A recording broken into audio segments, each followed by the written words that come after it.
Hello, folks. Welcome to the Manly Pinterest Tip Show. I'm Jeff C., and you're not. We got a great show for you today, and it's going to be an awesome time. So thanks for stopping by. I'd also love for you guys to go over to manlypinteresttips.com, check out my new Manly Pinterest Tips tackle box, and see the go-to tools that I use to create graphics and some productivity tools that I think you'll find helpful. Just go to manlypinteresttips.com/tackle box. Now I'm excited to have my guests for today's show. We actually touched base at Social Media Marketing World, where we got to sit down and we talked about all sorts of things. But Rachel Miller is the founder of the Facebook community Quirky Mama, which has nearly 1.5 million, that's right, million followers. She loves building and participating in communities online and offline. She is a mom to a van full and an author of multiple books. Rachel, thanks so much for being here today. Thank you, Jeff. It's good to be here on your show. Thank you. Yeah, it's going to be awesome. So as I'm talking with Rachel, if any of you in our live audience has any questions, make sure to ask your questions on the event page, and we'll try to get to them during the show, just like my friend Dawn. Dawn says, bring on the show, and we're going to do that right now, Dawn. Thanks for coming by. You're always such a great supporter. So, Rachel, tell me a little bit about your background and how you ended up getting online and social media and writing a blog and then starting this awesome Facebook community. Oh, well, it's kind of funny because my blog actually started from my husband. I was a teacher, and I came home to be a stay-at-home mom with my daughter, and I thought that would be great fun. And then I got bored out of my mind, and my husband's in IT, so he came home one day and realized I was driving myself and everyone around me batty, and gave me a website and said, here's your new hobby. Make a website. Here's your CSS books, PHP book. Oh, wow. And I'll be in the corner working. So yeah, he was at the time in graduate school through online. So he did a lot of school at night, and then he worked during the day. So he was home. He wanted me to be on the computer with him at the same time, so that way he wasn't just on the computer. And I don't think he expected it to become a full-time job. Right. But it's fun. So he just pretty much threw books at you and said, "Here, do this." Like literally, they're like this big. I remember, yeah.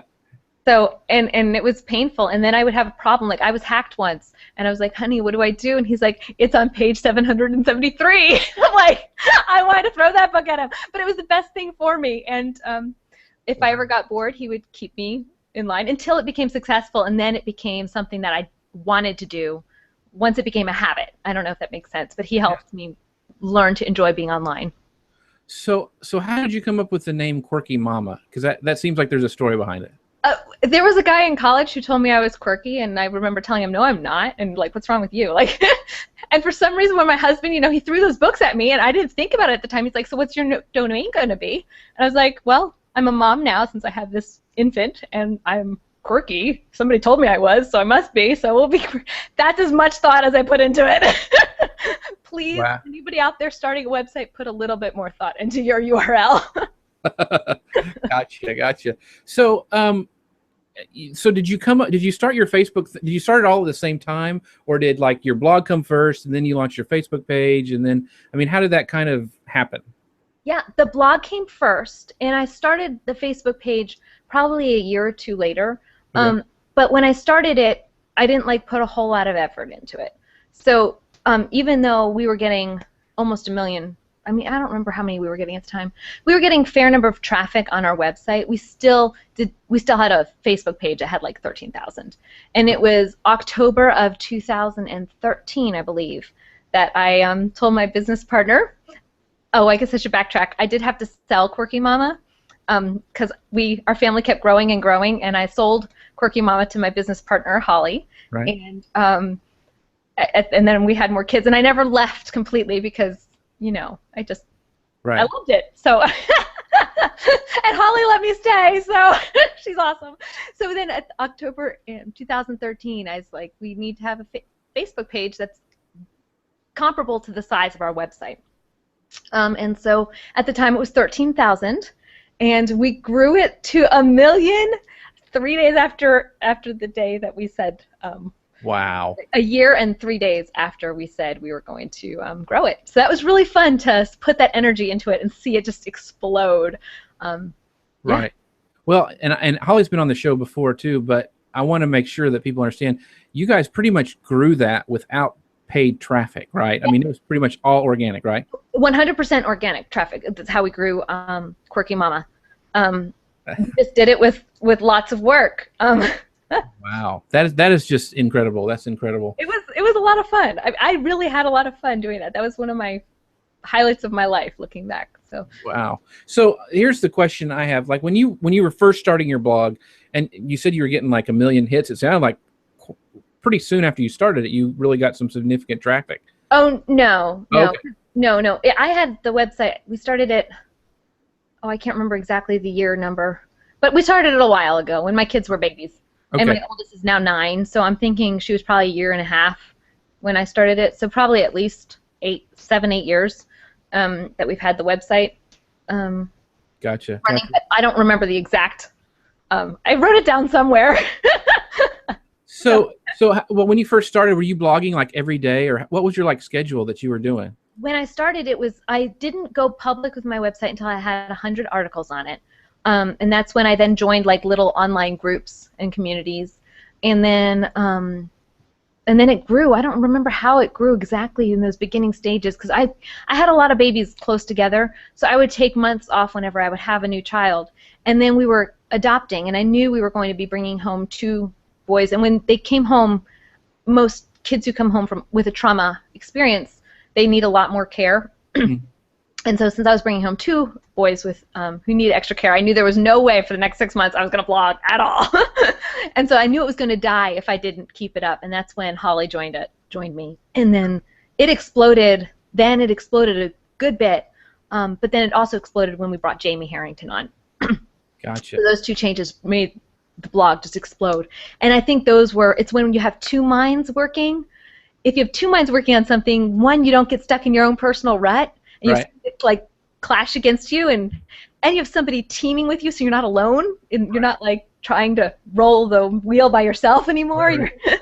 Someone else is with you, and then there's also someone to spur you on when you get lazy. So it's just like when you're running. If you're running a marathon, having a partner with you to keep you going and to keep you from being bored, it just really helps you. So we have 3 of us, and we have a lot of fun. Wow, that's a good point. That's a good point for people to listen when they first starting, because it does kind of help share the load when you have somebody else you can. It does. And I know you and Holly and the other lady that you mentioned have different strengths that you all kind of play against each other. And I think I heard on one of your interviews that you said that you like to try out different things, and you kind of go different directions. All over the place. Okay, yeah. Gotcha. And everyone, and like Holly's like, okay, get back on task, kind of a thing. And so Holly has a message. She's a bit more zoned in, and Jamie's the one who organizes us. Okay. So, very cool. Yeah. So the term online community gets thrown about all the time in marketing circles. So how would you define online community? People who want to come together and interact with each other. So someone who looks forward to, like you look forward, or your son might look forward to Boy Scouts on Tuesday nights or whatever. Right. So an online community is like a community in real life, someplace that you look forward to being in. Gotcha. That's a good definition. So and there's so many people, and there's so many times different kinds of advice people give you. They say, okay, build your community on your own site. I've had people tell me, don't do these hangouts here. Make sure you make them go to your own site and all this stuff. Is there a reason that you chose Facebook? Was it mostly because there are so many eyeballs there, or did you really sit down and think, okay, this is my target audience, and I know they'll be there, and I want to build that group? What's kind of your thinking of using Facebook? I wish I was that strategic, but really I went at it because we were publishing a book, and I thought we had, for the size of our website, a ridiculously small Facebook page. And so I really did it because I wanted to grow it and make it bigger. And then when we had our first post go viral, and we realized, wait a second, people, like, this one post brought in 400,000 people today on our blog. Like, what? Why isn't everyone on Facebook? So Gotcha. we realized then the power of Facebook and how you can use people, your readers, to kind of partner with you and to help you grow too. So it's not like if you give them something that they want, they will help you by sharing your material. So. Gotcha. So Now, I want to get your definition of viral, because probably something that I think would be viral would not be what you guys would think would be viral. So how do you guys classify viral, that a post goes viral on Facebook? It's typically whatever 10 times your normal traffic is. Okay. So that's my definition. I'm sure everyone has a different definition, but my personal one is if it's 10 times what your normal traffic is. Now, does your viral post, do they usually go up real quick and then drop real quick, or do they go up and kind of slowly hockey stick down off a viral post? Do you see like a lot of traffic kind of continuing to go on after it goes viral?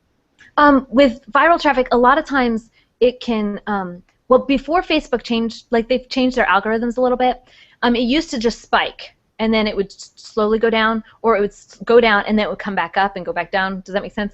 But Right. it would spike really fast. And what happens now, since they changed it a couple months ago, you have to have a little bit of social proof first. So you have to put it up, and then about 2 weeks later, you'll have the spike, if it's going to spike. So it's not like it happens immediately anymore. That's very interesting. I don't It has realize. to have a little bit of juice in the background. Facebook wants to know that other people like it first before it goes. It's not just it's not just our site that anymore that can bring virals quite as easily. So. Gotcha. That's very interesting. So this is kind of maybe a strange question, but what is the number one thing you like about your community on Facebook? What is like what excites you about your community on Facebook? I like going for information and like to motivate me for new ways to enjoy my kids. So if I'm bored and the kids are bored, or even I'm like, oh, that's something pretty I can make. Like, that slime looks beautiful. It's slime.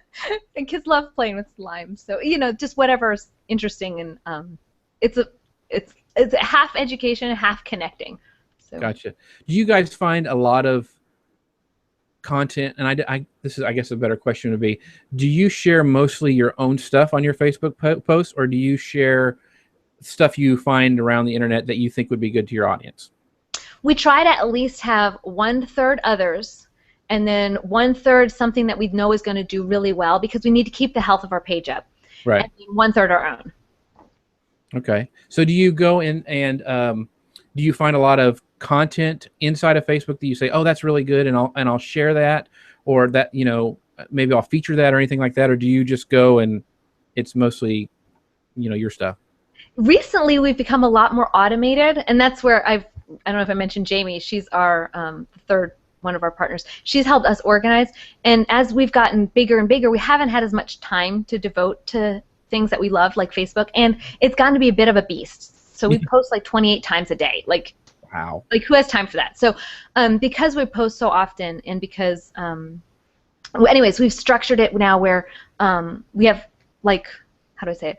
Half the articles are old ones that have done well in the past. So because that's social proof too, if it did okay good, it'll probably do better next time. So we'll post that again, and we have it on like a schedule. So she's got the spreadsheet, and we tag it this color, and it means that's going to go this time here, and so we've automated a lot of that with that spreadsheet, and that's helped a lot. Gotcha. Well, here's a comment from my friend Mike Alton. He goes, I just made slime last week and distributed to princesses at the birthday party. Big hit. So, I'm sure it was. so a guy is making slime for his daughter, and that's awesome, Mike. Thanks for that. So 28 times a day, holy cow, that's a lot of content. How do you, is it just you three doing it, or do you have like guest bloggers, or how does that work? We have virtual assistants now who also help with a lot of the automated stuff. So if we've said, here's the top 40 posts from last month, so we want to post them again this month, we just give them the Facebook URLs from the month before, and then they put them in that slot. Gotcha. So we have less. It's a lot less work than it was when we were starting it. Gotcha. So, okay, I asked you what you liked most about Facebook. What do you, and maybe I can guess, but what is the number one thing that you dislike about Facebook? So what would you guess be? I would say that they're changing things every day almost. It's about every 2 weeks, but yeah, I mean, maybe not exactly 2 weeks because I'm not a Facebook engineer, but my guess is they're changing it about every 2 weeks. And yeah, that's probably my least favorite thing. And you don't have as much instant, like, I don't know for sure if this is going to go viral because it didn't do quite as well as I expected it to, but the next time it goes sky high and does really well, so that kind of, I don't have that. Since they made it go a little slower, my gut's a little off because it's like, oh, it didn't do good. Oh, it's doing good. Oh, it's got good. Like that roller coaster's playing on my nerves. Gotcha. Well, yeah, I did not know it was that you had to wait that long now. I mean, that tells you how much I'm into Facebook. But it likes social proof. So just think they want to know a couple people like it, not just one site. Gotcha. Okay, here's a good question. If you're a small business or a blogger just starting out, do you think you need to wait? I mean, you mentioned you waited and launched your blog, but do you think you need to wait to launch like a Facebook community until you get a certain amount of traffic on your site or a certain amount of followers on your social? What should you wait, or should you just launch it all at the same time if you're going to do it again? Well, it's funny because I just went public that I started a new website, so because one's just not enough. And later on, one of your future questions, it'll tie in too. But basically, when I started the second website, I started it all at once. And the reason why I did that is you want to have a audience. So even though I've got Quirky Mama, we still started another one so that hopefully I can have 2 Quirky Mamas. Gotcha. You have 2 kids, right? Everybody does. Not everybody, but a lot of people do. So I'm having 2 online babies, and so, but one has to grow. And so while it's still growing, I'm still creating that content base. I don't want to have a content base and no audience for it. And actually, if I had to do all over again, I probably would have started the audience base 6 or 7 months before I started my website. So that I knew what the audience wanted, and I understood how to market to an audience before I brought in content. So yeah. Okay, so almost like using them as a testing group to see what content's working. Publish it. Awesome. And then you grow your base, because once you have a base to give them content to, well, now you've got traffic. So it's a built-in source. Gotcha. Other than just starting them maybe at the same time, do you have any other tips for people starting out? If you could do it all differently. Well, with my new page, I joined. It's in a different niche, so I had to team up with other bloggers. I had to go find other people that were in, and people don't want. I didn't really tell them that. Hi, I'm Kids Activities Blog and Quirky Mama. I just told them I was a new blogger starting out because I didn't want to mix the blogs too much. Right. So I just found other small bloggers who were in the same stage of blogging that I was, and then we cross-promoted. And then once I kind of left their stage, I found a new crowd, and we're cross-promoting, and I'm now looking for my next new crowd since we're in kind of an awkward spot right now. So. Gotcha. Well, I know you with Quirky Mama, you had a massive organic growth. So, but now since we talked about all the changes in Facebook and all the stuff they're doing, do you recommend people buy ads or sponsored posts to get started, since it's so different than kind of what it was when you started out? Since you're launching your new one, are you going to do any of that stuff, or are you going to try to do it all organic? I am actually mixing some ads, but I'm targeting very closely with them. And I'm not targeting with ads, I'm targeting with content, because I'm thinking, what type of person do I want to read this site in the future? And so I'm putting content on there. So I might, if you had a post that I found interesting and I'm putting it on my Facebook page and I think it's going to do really well, I might boost it to my audience, even though I didn't write it. So just to show people that you're... because I want to gain that type of person on my Facebook page. That's a good strategy. That's a very good strategy. I am doing that, but we did grow Quirky Mama without that, and I think I could grow One Crazy House, which is my new baby, without money. I know I could do it. I just don't want to spend my life like I did that year. like spending it the year that I grew Quirky Mama. There wasn't much else that I did. Right. And, I guess I've heard that before. He says, "What do you have more of, time or money?" And sometimes you have to pick one. You make your choice, and I'm choosing not to be not that I was a slave to it, but I have 2 babies now, so I'm not going to devote all my time to this one. So I am growing the audience though, but I think we do like one. I spend like $5 to $10 a day. Okay, gotcha. Not a huge amount or crazy, no, but and it's your post, any post that's on my page that I think would attract the person that I would like to be following me. Gotcha. So what kind of Facebook posts, like for Quirky Mama, do you find work best for you? Is there a certain type? Is it always a DIY? Is it one with video? What do you think, if you could choose the ultimate awesomest post, what would it be? Well, basically you want to solve a problem and you want to make people feel like they're being not heard, but like validated, people being validated. So you want to solve a problem in a way that makes them feel validated and is entertaining. Okay. So if you can have a post that does all three of those things, it's gold. Gotcha. Now I went and looked at some of your posts, and some of them, holy cow, these people have an opinion. Oh yeah. And and it's almost, some of it's controversial. I mean, I know there's stuff, you know, when to potty train your child. I mean, all that stuff. What to do? The most controversy is blue food coloring and marshmallows.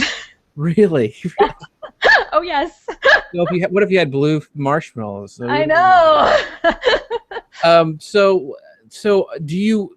I know you don't try to do those posts, and you probably don't shy away from doing those posts. But can you tell when you're going to post something that, okay, we're going to get a lot of engagement because this is going to be controversial? Well, yeah. Like I said, I know if blue food coloring goes up in marshmallows, that we will have controversy, because people feel strongly that blue food coloring, even if it's not being eaten, can be bad for you. If you're playing with food, But the thing is that people like to feel. Moms everywhere have opinions, and they want to feel like their opinions have a place. So we still post. We're not going to let them change what we do in our house. Just like if you have someone who tells you their opinion about the way you're raising your kids, and you disagree with it, you're not going to stop talking to them or engaging with them. They just have a different opinion. So we have the same thing. If they get nasty, we will block or ban them, but very, very, very rarely. So, and usually we have you can, on your Facebook settings, you can ban swear words and triple exclamation points and "in my opinion." And if you ban "in my opinion," you get a lot of that out. So okay, very cool. The moms that say "in my opinion," it doesn't end well. Gotcha. That's a good tip. That's a good tip. So you said those three things, and education. And so, do you, if you had to pick one, education or entertainment, which one would you use for a type of post? Probably more towards the entertainment, because people are on Facebook because they're bored or because they want to talk to someone. So and they're looking for information, but that's kind of like they look for information on Google. They type it into the search bar. So if they might come across some entertaining information, but they're looking to connect or to have. So I would go towards the entertainment. The problem with the entertainment is sometimes it can get. I don't write very good entertainment posts, so I value other people that write them very much. But entertainment can sometimes roll places you don't want to necessarily go sometimes. So we sometimes shy away from some entertainment posts. Well, I know some of your kids' videos that you do, like science experiments or stuff like that. I would consider that entertainment too. Yes. Even though it's teaching something, a lot of those are kind of fun or funny, and so they have that entertainment value. You have to go to the blog post for the information. Yeah. So the entertainment value is on Facebook. Gotcha. Okay, here's a question we have from Lisa that I thought was a good one. Let me pull this up. She goes, I've often wondered how people who manage Facebook communities make money from their efforts. It seems like a ton of work, and I never see them promoting themselves at all. Is it just from being the authority that people approach you? Which I thought was a very good question. Just from authority that people approach you. It's interesting because I don't really have. I mean, we have people approaching us, but we say no to. The majority of way that we make money is through the traffic that comes to our website. So we can monetize that traffic on our website. We can also do affiliates. So we have, like just the other day, I sold plastic putty to fix your cords on your phones. Mm-hmm. And we sold quite a lot of plastic putty because we put a link to something on how plastic putty helps you with when your kids bend a cord and gets a little gap in it. So you can sell through affiliates, you can sell through sponsored posts, but also my favorite way is just through traffic, because you don't have to coddle that. It's once you get it set up and the viral's there, you just get to sit back and enjoy it. Gotcha.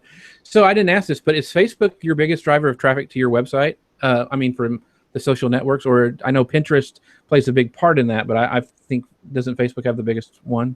Facebook is our biggest source of traffic right now, yes. Okay. We are also large on Pinterest, but Facebook tends to bring the viewers. Gotcha. So I know you built it organically, but now since it's turned into this big monster, I guess, of content, do you guys ever buy ads or purchase advertising for your own post on Facebook, or do you still just do it all organically on Quirky Mama? Very, very, very rarely do we ever buy any ads for Quirky Mama. We might boost a post, especially for a sponsored post, like if they're a brand that's going to be putting a post on our site and we're not so sure our audience is going to be gung-ho about their product, we might boost that one so we can get more eyeballs on it for our sponsor.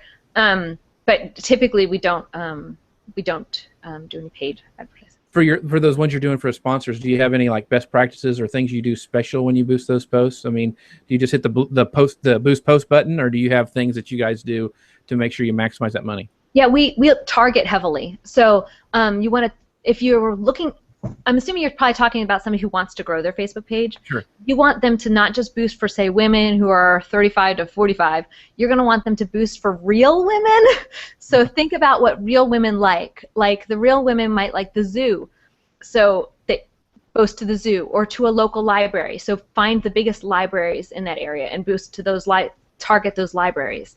Because you want to get real likes, not the fake likes. And Facebook, a lot of users might not be real. So you want to try to make your targeting not when it says that interest, it'll mention different types of interests and say, or money levels. You can pick those, but I think you'd get more likes that are quality for your money if you picked interest of liking other websites, Facebook pages that have engagement that's real. Gotcha. Well, that was one of my other questions. Do you ever target competitors? Like I do. Okay. Oh yeah. And they know it too. Well, at least a couple of the ones we target with, they do the same with us. So okay, yeah. I mean, I think that's kind of standard. But you know, it's really funny that a lot of small businesses or people starting out don't know that. I mean, so like I ran when I was doing a Pinterest training with Cynthia Sanchez.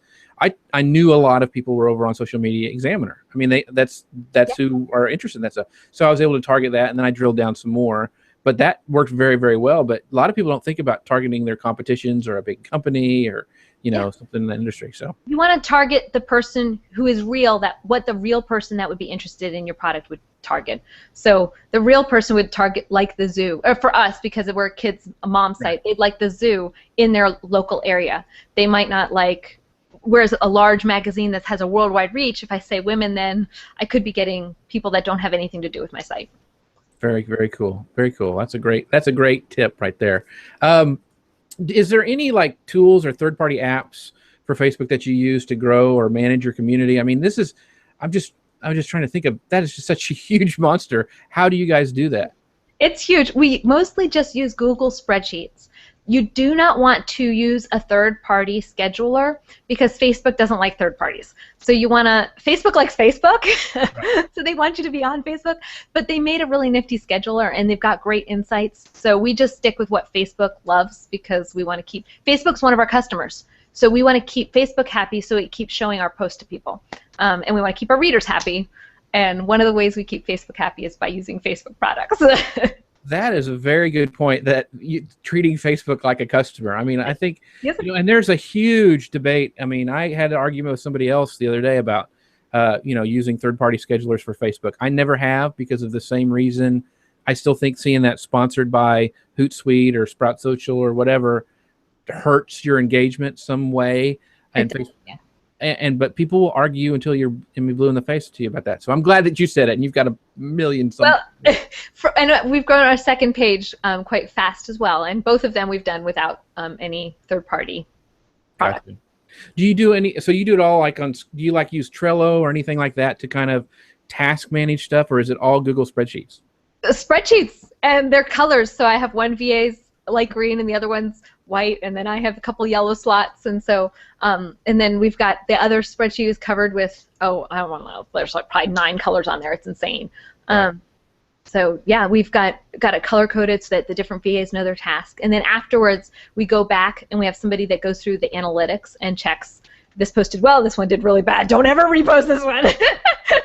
And if you post this one again, change its photo, or does that make sense? Like, it goes through and helps us, and then we color code it and put it on the next calendar.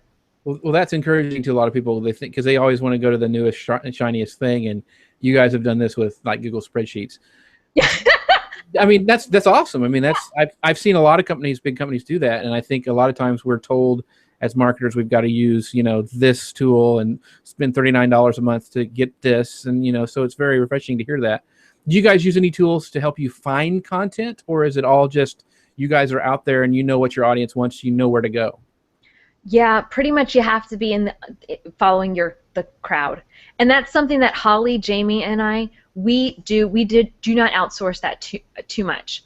Because we want to know what our readers want to read. Because otherwise, if we don't know what the readers want to read, we can't make that content on the site. So we all, even though we're all different gifts, we all are still involved in that part of our website. That way we can all kind of have our thumb on the pulse of what people want. And if you don't know what people want, pack your bags and go home. I mean, you have to figure that out. That's your whole game. And if you don't have an interest in figuring that out, then you might need a different job. See, that's a very good point, because I know a lot of times a lot of people rely on these tools that have this algorithm that's finding the best content that they're supposed to do, that everyone else is posting at the same time. And I like how you guys are doing it organically, finding stuff your audience wants and using that. And I think that's why you have so much success, is because you want to be before the trends. So what those people are seeing is the end of that wave. You want to be the first on that wave that everyone else follows. So, right. So that's our goal. I know Mike Alton's in the audience, and I know one of his things that he does is that he calls it newsjacking, where he'll find something that's breaking right away, and because he's such an incredible writer, he can write a blog post before anyone else, and so he gets all this traffic because of that. And so that's almost the same thing as you guys know the trends, you know what's coming out. If there's a new blue food coloring marshmallow that's horrible, you'll know to post about that before anybody else does. So yes, way to go, Mike. That's awesome, and yeah. That's something we would love to be able to do more of. Well, here's the question too, and you kind of touched on it a little bit. How do you handle difficult members in your community? And do they have to hit a special threshold before you kick them out, or is it like, okay, Betty's posting this again, this is the final straw, she's out of there? I mean, how do you figure this out? We don't keep track of it that closely. It's really like a gut thing, and if one of us, and if we've banned somebody and they say, oh, we're sorry, we want back in, we just let them in. It's not like something we're thinking about a whole lot. Okay. But I think of it like my living room. If someone comes over to my living room, everyone's got that cousin who's kind of annoying and says dumb stuff. Right. So you ignore them, right? Or you let it go. That's kind of, you let it go unless it's highly inappropriate, unless they're spamming ridiculously. Like, we let people spam on our page, but if they're excessive enough where it's overtaking other things, we'll let people post once a week, promote themselves. But if it's like 3 times a day and we start noticing, well, then you'll get banned. If they're, so it just depends on your what your comfort level is. It is your community, so if you don't want someone on there saying those things, take it away. But at the same time, you don't want to stifle people's talking, because if you stifle their talking, then they won't talk. So, so does a lot of your community self-regulate? Like, if somebody says something nasty, do they kind of piranha attack them, kind of swarm them and stuff, or sometimes they join in, and sometimes they piranha attack. Okay. It depends on the day, and sometimes we just walk away and say there's 589 comments, and I'm just going to go away right now. But I will be honest right now, and I don't actually read a whole lot of our comments anymore, because it just got to be, we might comment back to a couple of them, but I don't have time to police that. And I hope that my readers understand that we all 3 of us have kids and a life, and a life beyond Facebook, and sometimes we do have 589 comments about whatever coloring pages, and how coloring pages are stifling people's creativity, or they're helping your creativity, or you should have more coloring pages, or there's a limit to how much we can read that and still provide good content. So we don't always read all our comments. Gotcha. Yeah, Dawn says, yeah, us mamas are pretty passionate about some things, which is very, very true. Yeah. That is definitely true. But that's what I love about the mom crowd too, because they will let you know what they're thinking, and they wanna connect, and I love that. Gotcha. So when you're getting these sponsored posts, I mean, at least already asked the question, how do you monetize the audience? And you kind of said mostly through traffic on your site. Is there some things that you have to do now with the regulatory commission trying to say, okay, okay, this is a sponsored post? I mean, I'm almost scared to do it because you hear all these rumors of what you have to on your content that you put out there. At the beginning of any sponsored post, within like not the first line, but probably before we have any links and before like in the first 3 lines, the first 3 sentences of our post, we'll say this is a sponsored, or this is an affiliate, or this post is brought to you by. That way they know there's a relationship. Before we ever post an affiliate link, we will say at the end, right next to that link, either the word before or the word after, we'll say this is an affiliate link. Mm-hmm.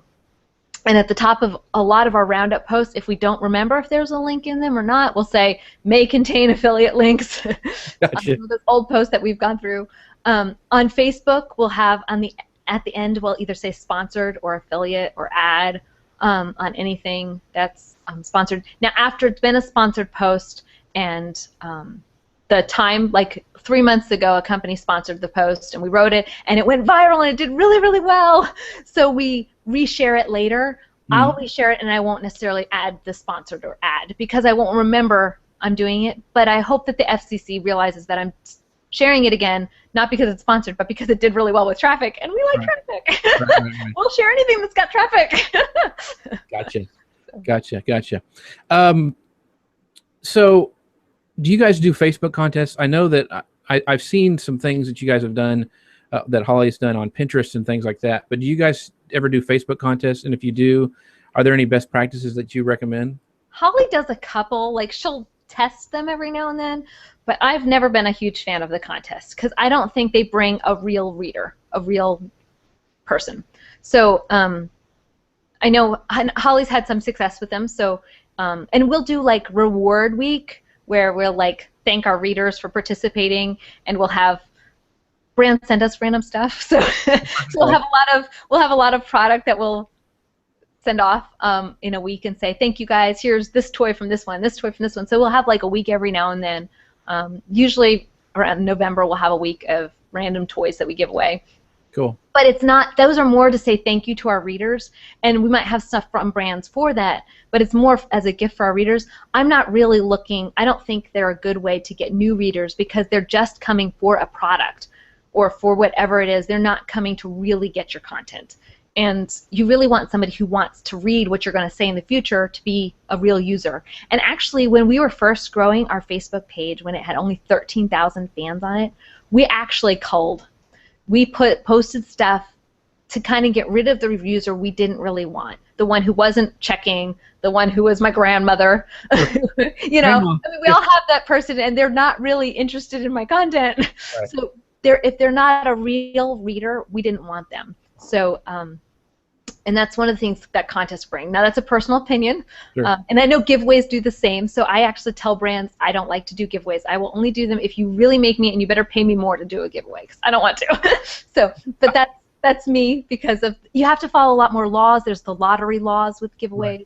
Right. You have to keep records, and I don't keep such good records. So there's a lot of negatives to those, I think. But. Okay. One question I was going to ask you too, and I know you guys have it since you have so many, you have over 1.5 million or whatever, but I know you have super fans, like fans who love every single thing that you post. You see them there every day. You know, they love everything you do.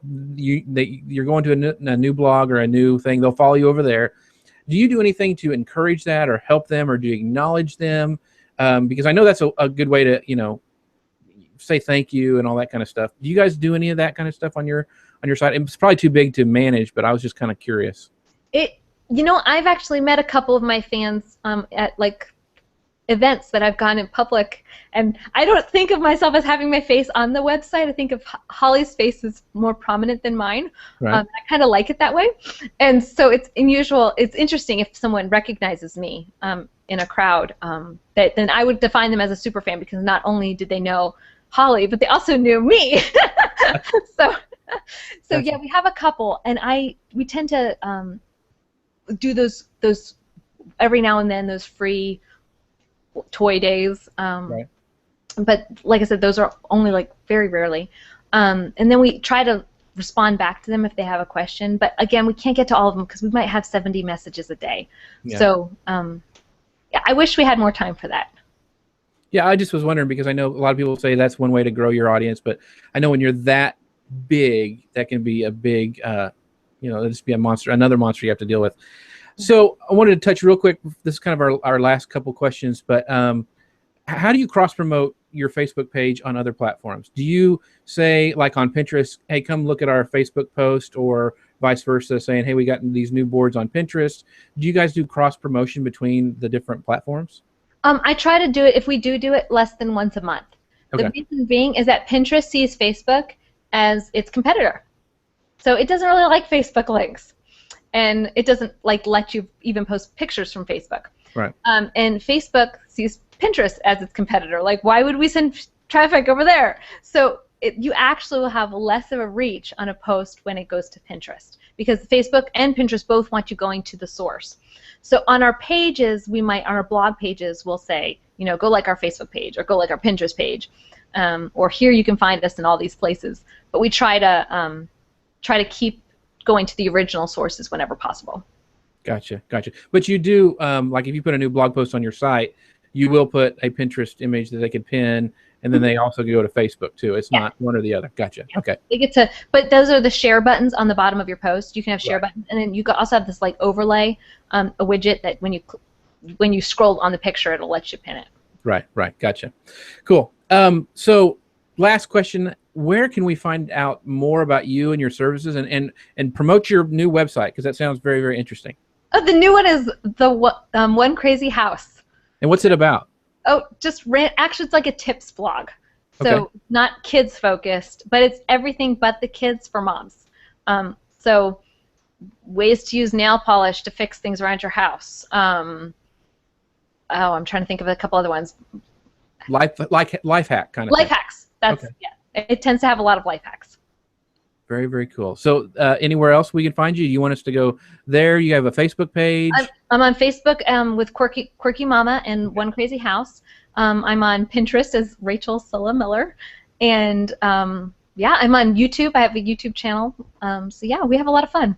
And all those links are in the event page, and will also be on the blog post when this comes out. So Rachel, thanks so much for being here today. You shared so many great advice. I got to go back and watch it again because there's so many tactics and tips that I want to try on my own Facebook account. And thanks so much for being here with us today. And for my live audience, thanks for showing up, asking these great questions. Lisa, Mike, Don, thanks so much for asking those great questions. And for all you other people, I'd love for you guys to go over to manlypinteresttips.com. Click on the sidebar, subscribe to our community, our email community, so you'll never miss a great guest like we had today with Rachel. Because at manlypinteresttips.com, we're always adding testosterone one pin at a time. See you next time, everyone. Thanks for watching. Bye now.